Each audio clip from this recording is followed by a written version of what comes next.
For more on this, let's bring in political science professor Elizabeth McCallion from the University of Toronto.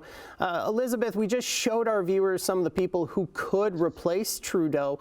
Who do you think are the more likely candidates to take over the Liberal leadership?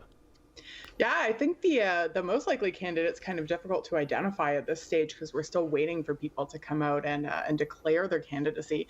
So obviously the candidate is going to have political ambitions to become a federal party leader, but those ambitions can't be too strong because whoever the candidate is has to know that this is a difficult job. They're mainly coming in here to try to mitigate damage to the Liberal Party in the next election, where we're predicted to see a Conservative landslide.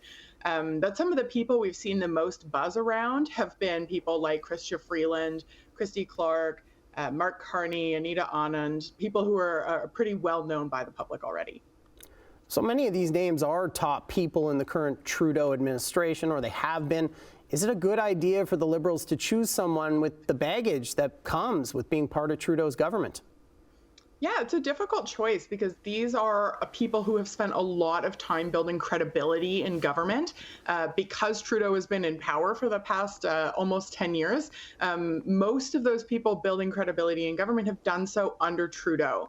So in terms of stability in our federal government, we might actually want someone who has been in the room where the decisions are made, who knows what it's like to help run the country, and who can do a good job getting us through the next few months. But that also causes a disadvantage for the Liberal Party in the election because we know Trudeau is unpopular with voters right now. So connections to Trudeau could prove a bit of a problem for whoever the next Liberal leader is.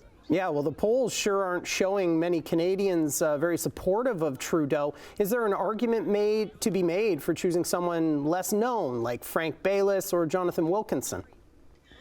Yeah, these lesser-known candidates would represent more of a departure from the status quo. The people like Baylis and McKinnon they're committed Liberal partisans, but they haven't had a ton of public exposure, so they haven't been tied to Trudeau in the public's minds. So they have an opportunity to kind of carve out their own path and establish their own policy priorities and kind of let the Canadian public get to know them as leaders.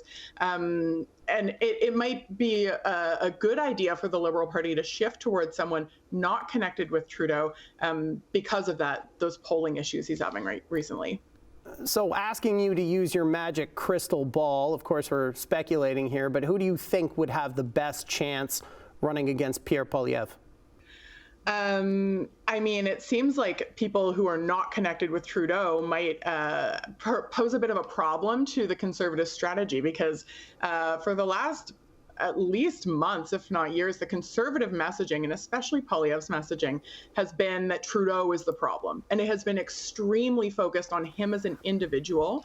And so the fact that Trudeau's gone now, if the new candidate is not connected to Trudeau in any way, like where does that messaging go?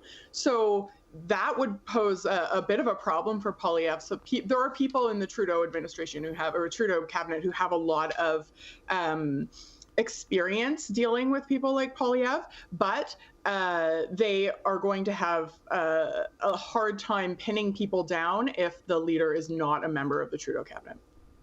That's Elizabeth McCallion from the University of Toronto. Professor, thanks for being with us. Thanks.